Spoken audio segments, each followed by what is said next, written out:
Ignition and lock.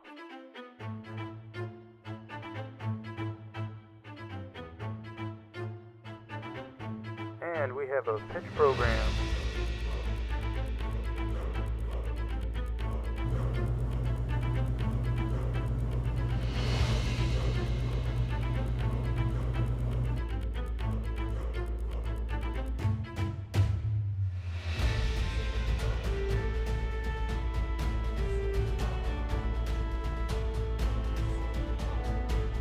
And we have stage separation.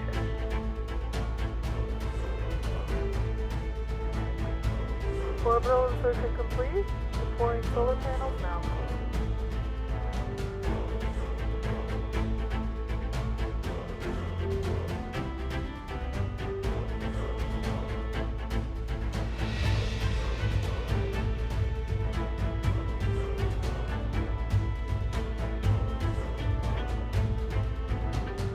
I see the space station now. It's looking pretty good from where I'm sitting.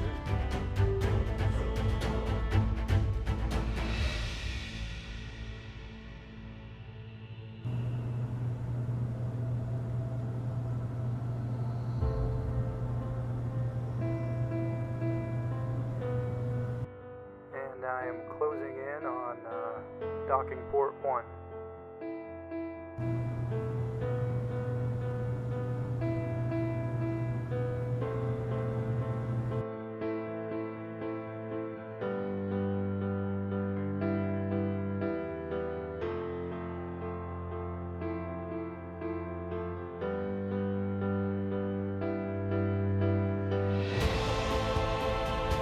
Undocking procedure. And undock. Alright, that was a good return. I will see you on the ground.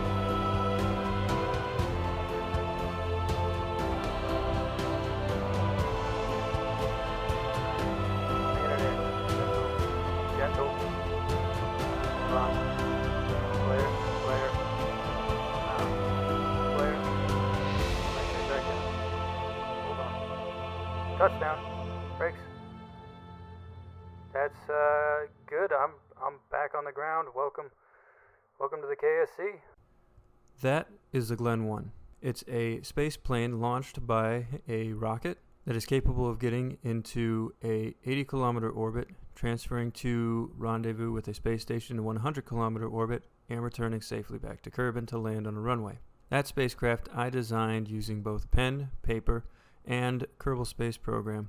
And today, I'd like to teach you how to do what I just did. I've got my trusty space pen, some graph paper, and my notes from earlier.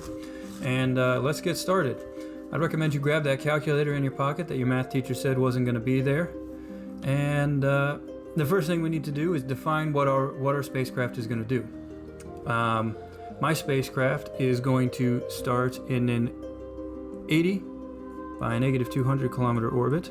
It's then going to transfer into a circular 80 orbit. Then it's going to transition to rendezvous with a space station. It's going to go to a 100 kilometer by 80 kilometer orbit and circularize at that 100 kilometers to stay with the station. Then once its mission is done, it's going to stay in that 100 kilometer orbit, but it's going to go to a maximum of 35 kilometer periapsis to re-enter the atmosphere. So that's where we're going to start. Then in order to find the delta V calculations, we need to find how much delta V we need to get between each of these points. So let's start right here at our final point, at the 100 by 35 kilometer orbit. We need to use two equations. Equation number 1 is A equals R1 plus R2, put that in parentheses, divided by 2. This is finding the average between the apoapsis measured from the center of the planet and the periapsis.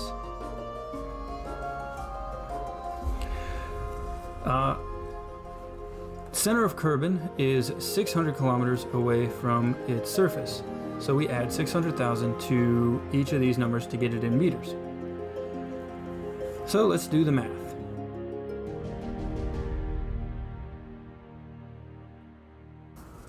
So our average is 667,500 meters. Then we can plug that into our next equation. Our second equation is velocity is equal to the square root of gm times 2 over r minus 1 over a. So r here is the craft's distance from the center of the planet. A is the average that we found here, and gm is the standard gravitational parameters, or the gravitational constant multiplied by the mass of the planet. So for Kerbin, that is 3.5316 times 10 to the 12th power. That is GM. We're going to keep it as GM just to make everything smaller, but we're going to plug in the rest of our numbers. So at the completion of this burn, to get to the 100 by 35, we're going to be at our apoapsis. So velocity.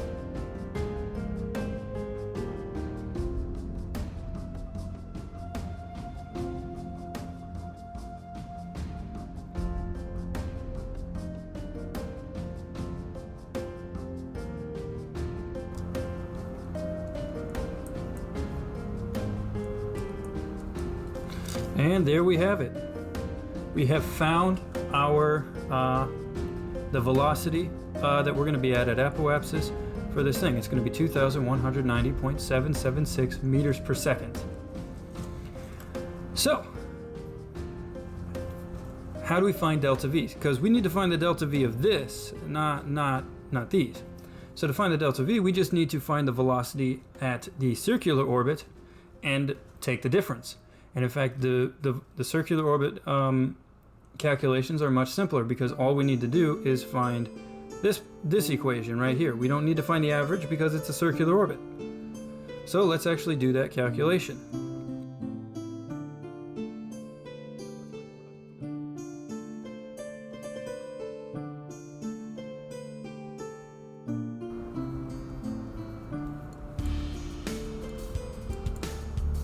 All right, there we have it. The velocity at 100 kilometer circular orbit is going to be 2,246.14 meters per second squared, or meters per second. So now all we have to do is find the difference between those two.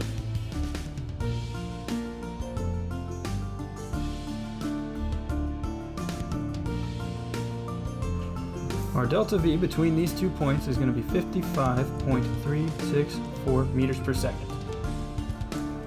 So if you want to calculate the delta V if I wanted to calculate the delta V requirements for the entire spacecraft, all I have to do is define each of these points. Now I do want to point one thing out. For this point right here, the 100 by 80, that's our transfer orbit between the circular parking orbit, the 80 kilometer circular parking orbit, and our circular operational orbit. We need to do that twice.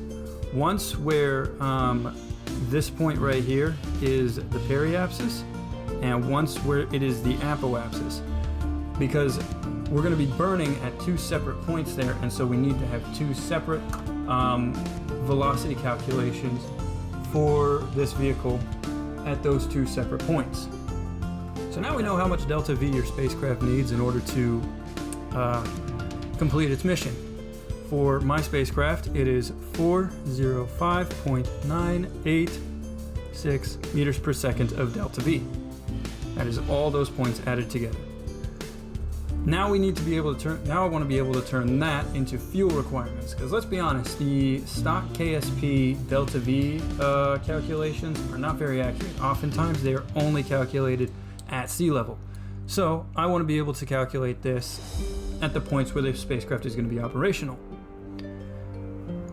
Well, we can use this simple equation. Delta V is equal to logarithm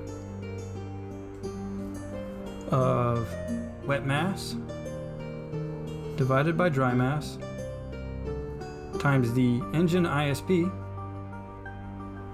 times gravitational acceleration. So what does that look like? Delta V is obviously going to be this number right here. Logarithm is, it's a calculus term for defining exponents. I'm not 100% sure what it means, and I'm not going to try and explain what it is because I don't understand it. I do know how to get rid of it, and we'll talk about that a little later. Wet mass is going to be your spacecraft's mass with full fuel. Dry mass is, of course, going to be your spacecraft's mass without any fuel. ISP is going to be, is basically how efficient your engine is. And G is going to be gravitational acceleration. For Kerbin, that's going to be 9.81 meters per second. So let's plug those numbers in. 405.986 meters per second is equal to logarithm. I'm going to change the wet mass to an X because it's easier for me.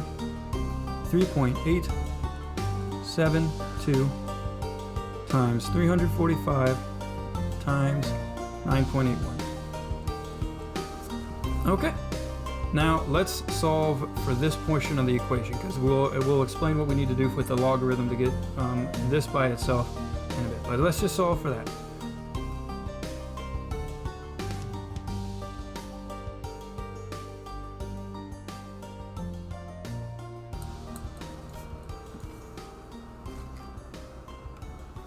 Okay, so now that we've got the logarithm by itself, all we need to do to get rid of that is take e to the power of the logarithm, and we're going to do that on both sides because it's an algebra equation. E is Euler's number. Again, I don't fully understand what this is. I know it's a mathematical constant, and I know that it is the base of all natural logarithms. So by taking e to the power of a logarithm, it basically cancels it out. Because we're doing it on both sides, we end up with 1.74475548. I like to go all the way out to as far as my calculator will go, so that way it gets as accurate as possible. 3.872. Now we have that set by itself, we just solve for x.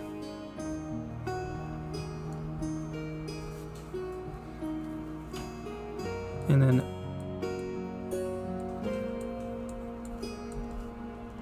I solve it to the third decimal point because that's as far as KSP resolves it to. And that is going to be our wet mass.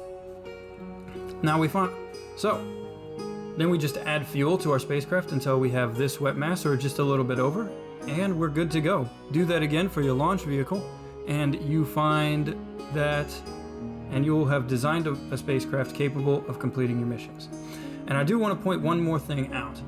To find the delta V requirements for your launch vehicle, if you're doing this with a two-stage design, have a suborbital orbit that your spacecraft will insert itself into from. Find the delta V from the circular 80-kilometer orbit and that suborbital flight, and then use a delta V map to find the total amount of fuel delta V needed to get there. So for mine, it costs about 3,400 meters per second to get into low Kerbin orbit at an 80-kilometer circular orbit. I found that it costs 317.832 meters per second in order to circularize from my suborbital trajectory. Subtracting these, and I found that all I need is 3,082.168 meters per second in order to that my launch vehicle required. That's how I did it. It just uses the simplest. It's the simplest way to find it because someone else has already done a majority of the work for us, and always do that when someone's done most of the work for you. Now that we know what our rocket is capable of doing, what it's going to look like by building it in the vehicle assembly building, I think the next best thing to do would be to build a model of it. And this is a great time to announce that I have partnered with Estes Rocketry, a model rocket manufacturing company. Estes Rocket sells rocket parts such as cardboard body tubes, engine mounts and plastic nose cones that you can use to build your own rockets. They also manufacture model rocket engines that you can use to fly these rockets.